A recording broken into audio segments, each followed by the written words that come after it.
We good? Yep. Great.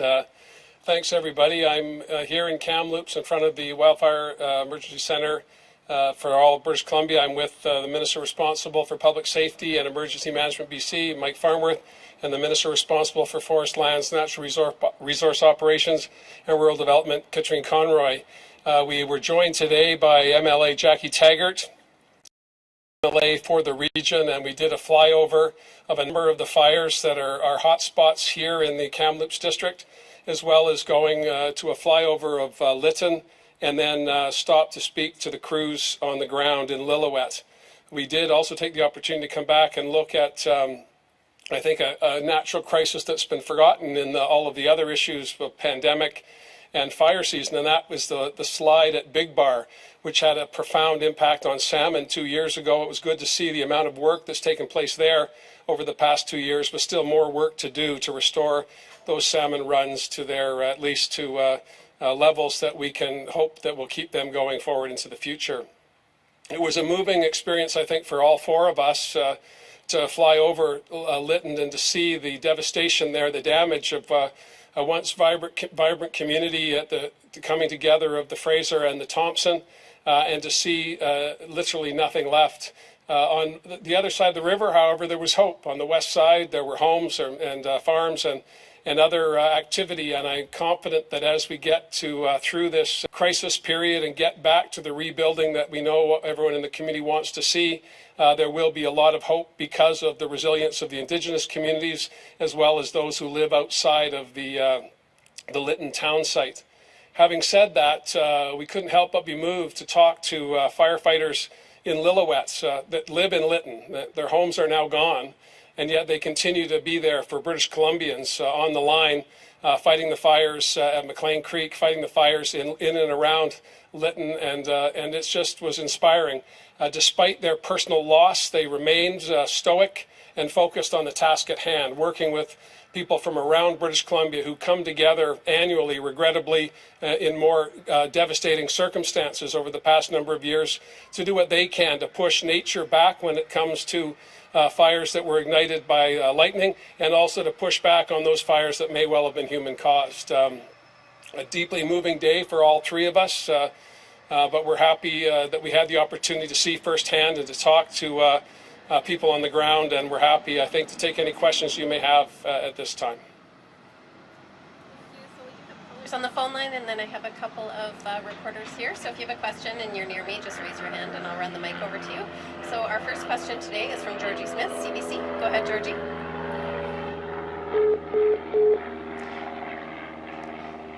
Or no, Georgie? Keith Baldry.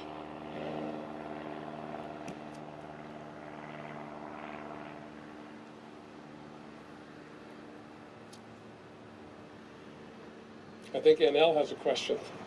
Eventually. Do you want to ask it now while we sort out the phone line? Okay.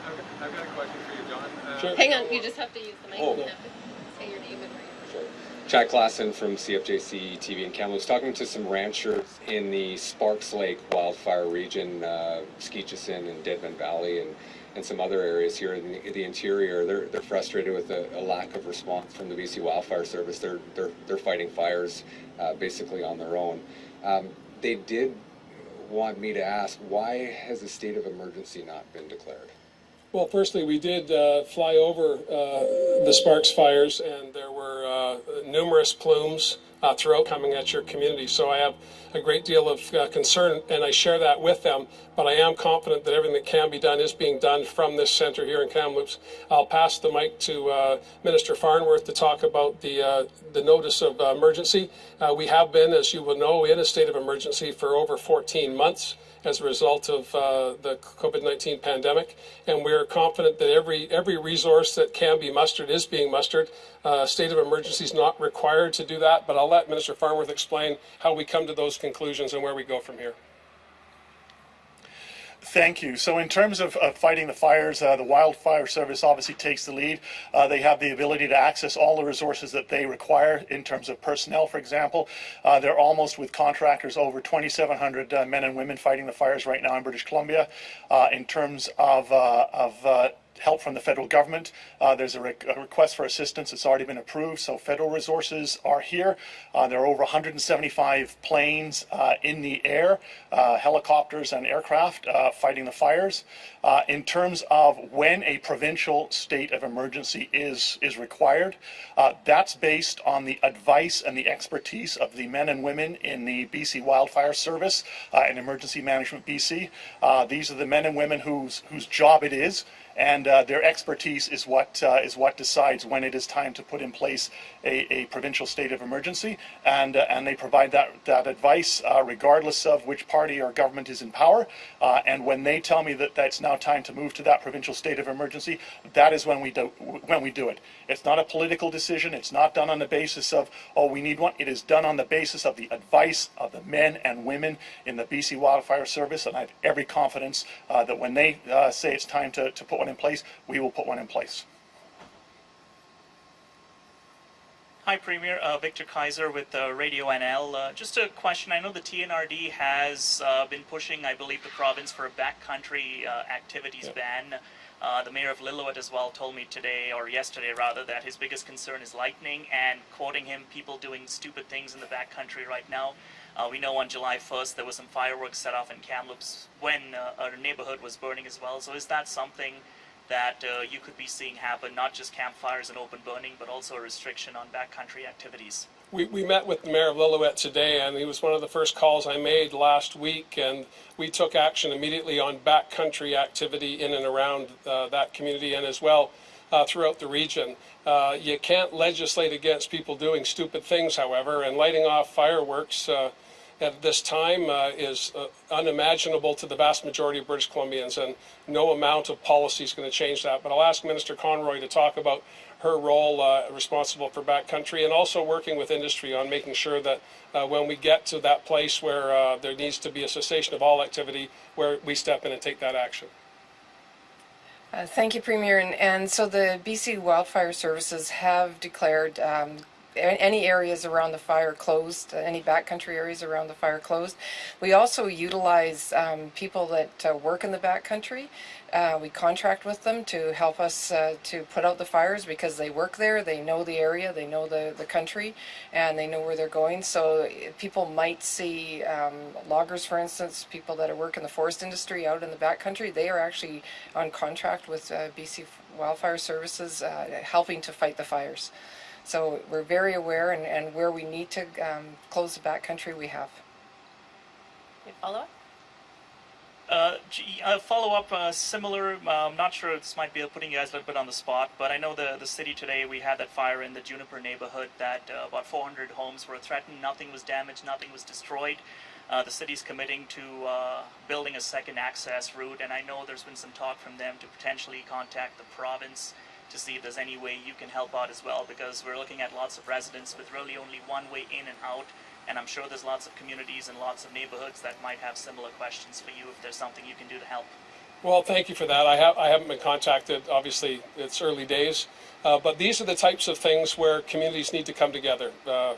Municipal governments, both orders of government, the federal and the provincial government, Indigenous communities. What I've been inspired by over the past 14, 15 months is how we have all pull together to address the challenges of COVID-19. We're into yet another crisis, and I've seen, again, inspiring acts of courage. I've seen compassion. I've seen people reaching out to help each other. When examples of administrative challenges in municipalities, on reserve, within regional districts emerge, it's incumbent upon us all to talk to each other to find the best way forward. I will be meeting with I've spoken with the Prime Minister about the issues that have emerged since Canada Day and the tragic loss of the town of Lytton and 2 fatalities. I'm going to be meeting with him later in the week. We'll talk about all of these issues, but I think what makes Canada and British Columbia so unique and special in the world is our ability to recognize and acknowledge where we can best work together. We stand ready to do that with the city of Kamloops. We stand ready to work with anyone who has a plan that they want to work together on to make sure that citizens are safe and that we can move through the challenges, the multiple challenges we've had over the past couple of years to get back to a place that we can all hopefully call normal someday. Okay, we're going to take Georgie again. Georgie Smith, CBC. now. Go ahead. Premier, there's been criticism on the ground in Lytton today that not enough has been done to reduce the amount of potential fuel sources in forests and along highways to stop or slow the spread of forest fires. Is there financial assistance available to communities or private individuals to preemptively thin out wooded areas for fire protection? Well, Fire Smart programs go on all year round. We had the privilege of talking to firefighters from Lytton, the Rattlers they're called. That's the name they give themselves, the men and women from Lytton that work not just in their own community but across British Columbia. And making communities fire safe is an ongoing process that we've been working on in British Columbia going back to the massive Kelowna fire back in 2003. We have a lot more work to do. It seems that we are always behind on these issues, and one of the things we talked about with frontline workers today was that very issue, that we can't let the winter months be a time of dormancy. We need to take our opportunities when we're not out frontlining, fighting the fires that are before us to make sure we can prevent those that may be coming in years ahead. We're seized with that issue. The government of British Columbia has been for a number of years now, and we're going to redouble those efforts. This is the third fire season out of 4 or 5 that I've been had the honor to be the premier, where we have seen record numbers of fires, and it starts by making sure we're taking fuel away so these sorts of things don't happen. That's a government responsibility. You mentioned private citizens. We're prepared to do that work as well, but that takes time to organize. We have a wildfire service that is usually at play between, in the case of the Lytton Rattlers, from February to November. That leaves December and January to do that fuel removal. So we need to obviously do better, and we're going to do that. Follow-up, Georgie? Yes, please. Premier, you said you've flown over Lytton today. What can you tell us about what you've seen? And when will Lytton residents be allowed to see the damage for themselves? And is a tour bus being arranged? It's my understanding that the bus is being arranged. I'm looking over at the deputy, and he's nodding at me. That's work underway. The concern, of course, was toxic elements in the town site as a result of the fire. They're working to make sure, Wildfire Service and others are working to make sure that it is safe for people to come back and view the damage themselves. But it was quite moving. As I said, there was hope on the west side of the river. Communities remain intact, but the town site is virtually gone. The rail bridge coming into town is gnarled, and there's a lot of work to be done. But yet there were pockets where fire smart activity had taken place, and buildings are still standing. This is on the outside of the town site.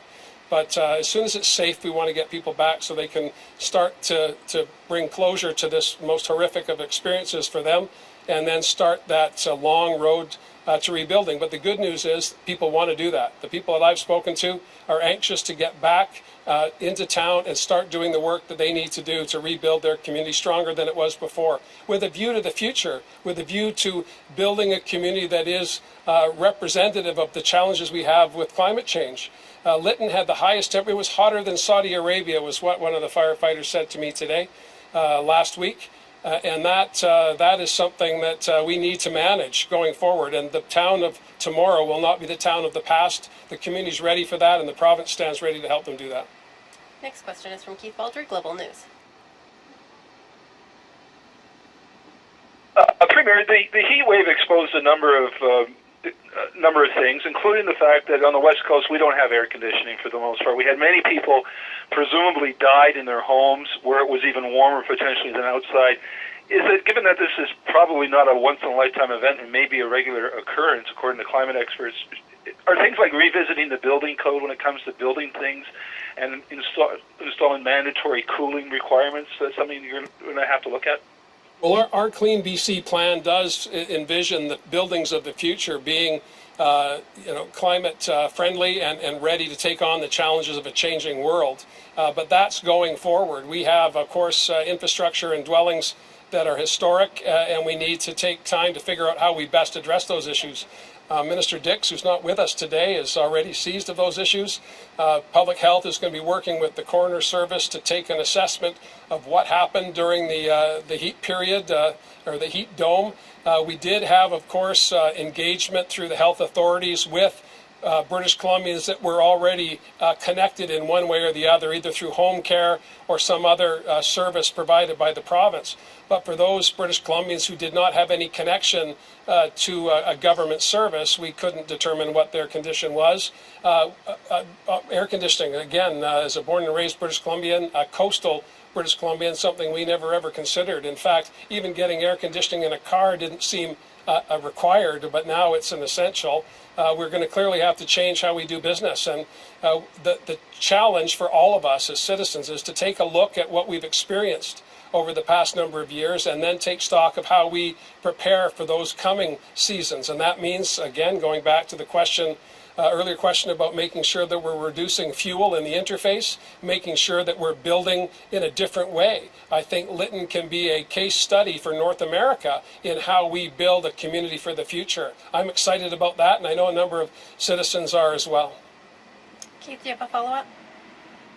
Yes, I know hindsight is 20/20, but in retrospect, do you think more could have been done to educate the public about a heat dome and a heat wave, the likes of which we've never, ever come close to seeing before, and the implications that are derived from it, something we were all so unfamiliar with? Well, I think you've just answered the question. We were unfamiliar with this. We didn't know what to expect. I mean, forecasters were telling us that the temperatures were going to rise.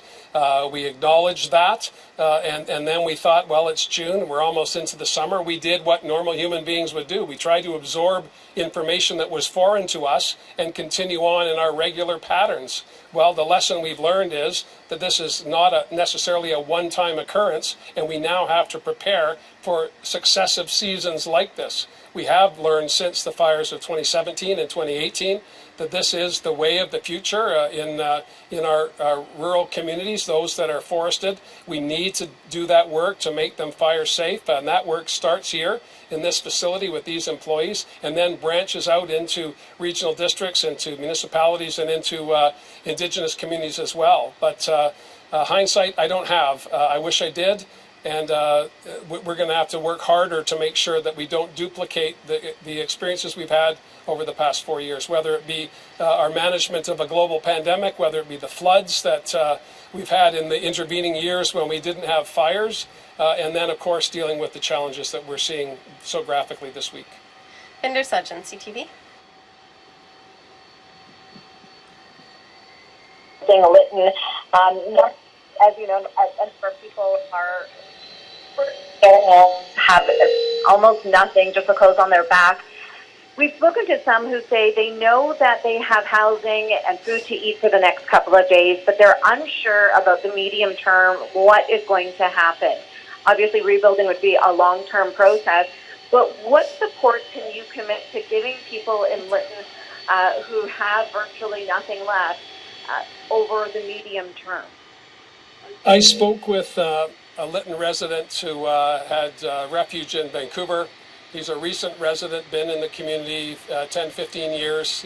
By choice, he moved to the interior, something he always wanted to do. I saw him on a television clip leaving town with flames all around him, and I was so impressed with how grounded he was leaving a crisis. And I phoned him up a couple of days ago, and we had a good chat about how he felt and where he was going, and we remarked that he had the shoes on his feet and the shirt on his back. And, you know, I don't know if anyone has ever really contemplated what that means.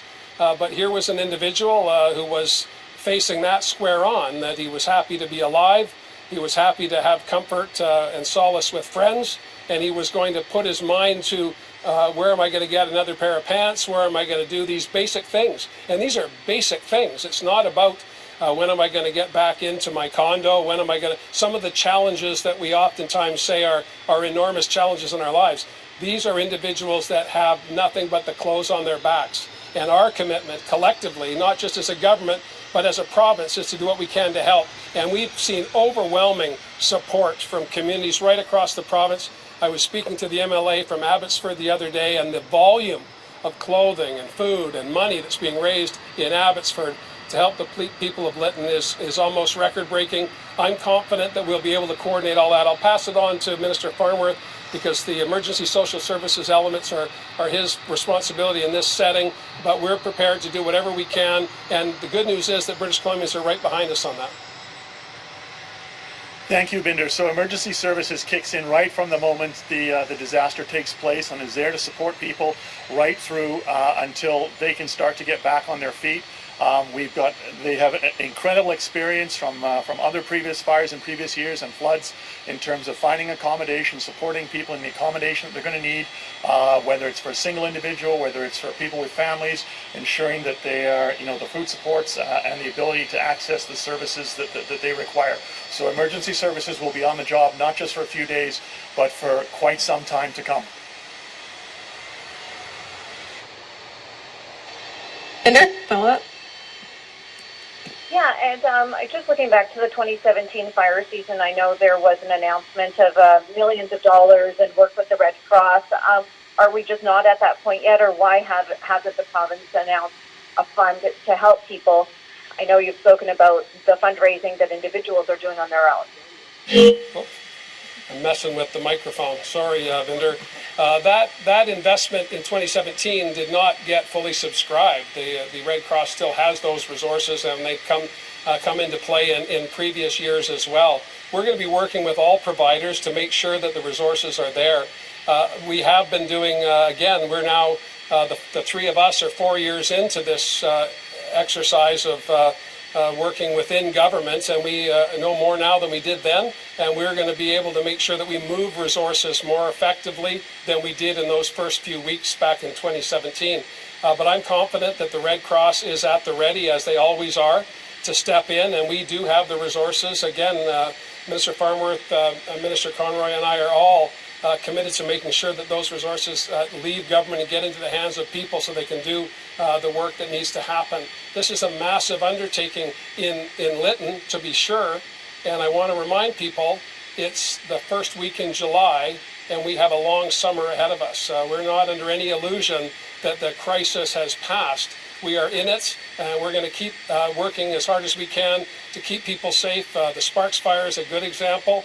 There are fires emerging. We saw one, we called one in on the flight back that was not yet on the board. And if you go into this center where dedicated public servants are working hour after hour after hour to coordinate tactical operations across the province and also be ready to assist in the Yukon or in Alberta or in Washington State. And this is really an extraordinary undertaking that goes on in this place, and the people in there make it happen.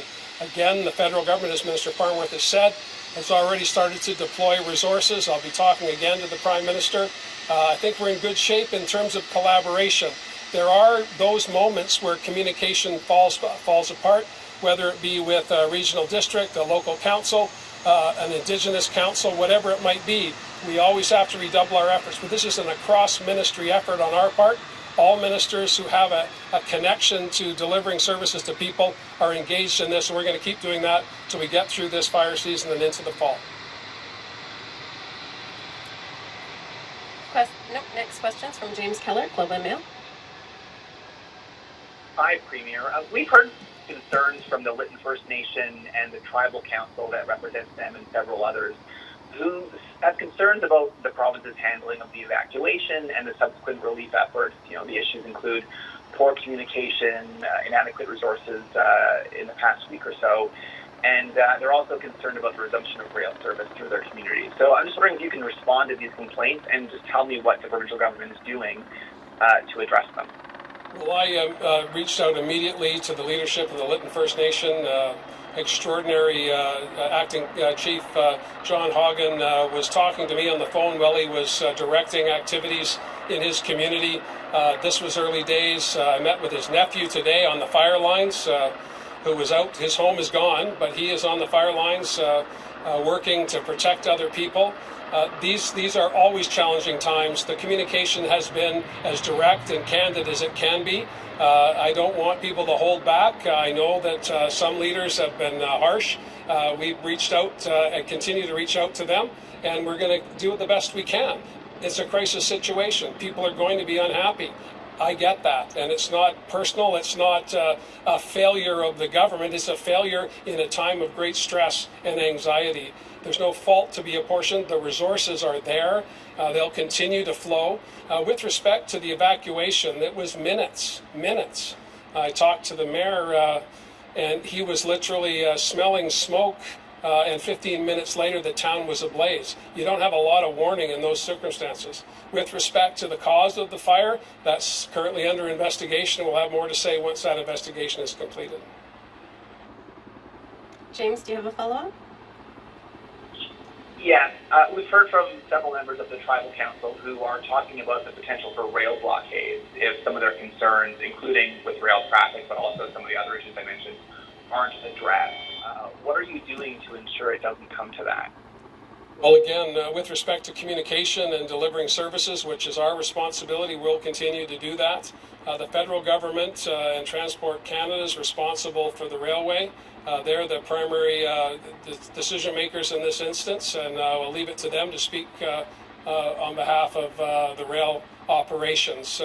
I'm confident that we can find a way forward. There are representatives from CN and CP who are now being allowed by the Regional District and the Lytton First Nation to observe and review the damage that's been done there. The site has been secured by those that are doing the investigations, and I'll have more to say once that work is complete.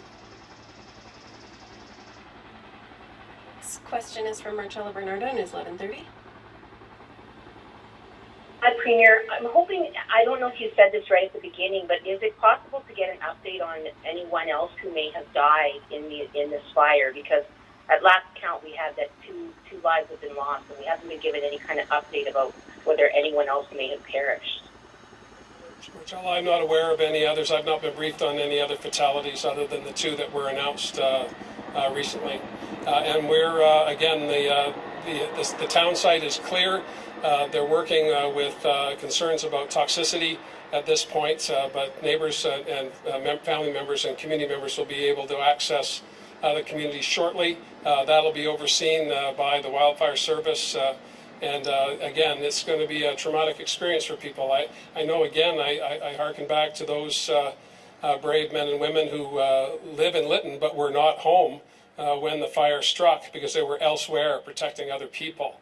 And their stories are moving, and I'll leave it to them to tell them if they choose to. Follow-up, Marcella? Just hoping to get some more clarity from you on what seemed to be a perfect storm last week of the pandemic and the heat wave and the fires and everything that's happening now with BC Emergency Services and what we need to know moving forward about, will these resources be there for us when we need them? When somebody calls 911, will they have to wait more than 5 minutes to get help? Well, there's a lot in that question, and I know that learnings are always valuable.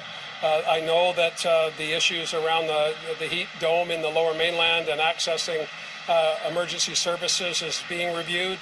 Minister Dix is working on that. The Coroner's Service is working on that. Public Health is working on that as well.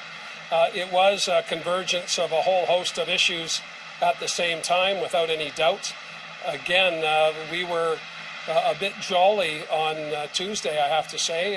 Dr. Henry, Minister Dix, and I, and Minister Farnworth, who was overseeing this longest ever state of emergency, we were a bit giddy at the prospect of saying goodbye to the emergency and stepping, of course, into the third step of our restart plan. So it came, and the prospect of hotter weather. Again, we didn't think of it as catastrophic hotter weather. We thought of it as hotter weather, and I don't think there are too many people that didn't. Warnings were there, to be sure, and we did our best under the circumstances. The health authorities had plans in place. They acted upon those. That's been pretty clear. Emergency services, emergency health services were not able to meet the volumes, which are at record highs, by the way. People getting out and doing more were becoming injured, accessing emergency services. All of those challenges, as you say, were a perfect storm. But in terms of rebuilding throughout the system, that's our job. And government is about dealing with what's in front of you and making the best choices possible for the greatest number of people. That's been our passion and mission from the beginning. It has been an awful lot of challenges, I have to say, and we continue to do our best to meet those challenges as they emerge. We have time for one more question. Bill Fortier, CTV. Hi, Premier. Thanks for taking my question. You mentioned getting resources to the people who got out of town with only the shirts on their backs. So I'm curious, following the wildfires that, devastated Slave Lake, Alberta and Fort McMurray, Alberta, the province provided direct financial support in the form of prepaid credit cards. Because I know you're providing, food and accommodations, but some of these people don't even have toothpaste or toothbrushes. Is your government going to look at providing cash to these people to help them buy the necessities they need right now? I'll pass that to Minister Farnworth to answer. Thanks. Thank you for that question. One of the significant changes that took place since the 2017 wildfires was to move from a paper-based registration system to a digital registration system, which allows for much greater access and ability to provide exactly the kind of resources and support that individuals need. Because when you register, it's like how many kids you have, what's your current situation. And one of the areas in which we are able to provide support is through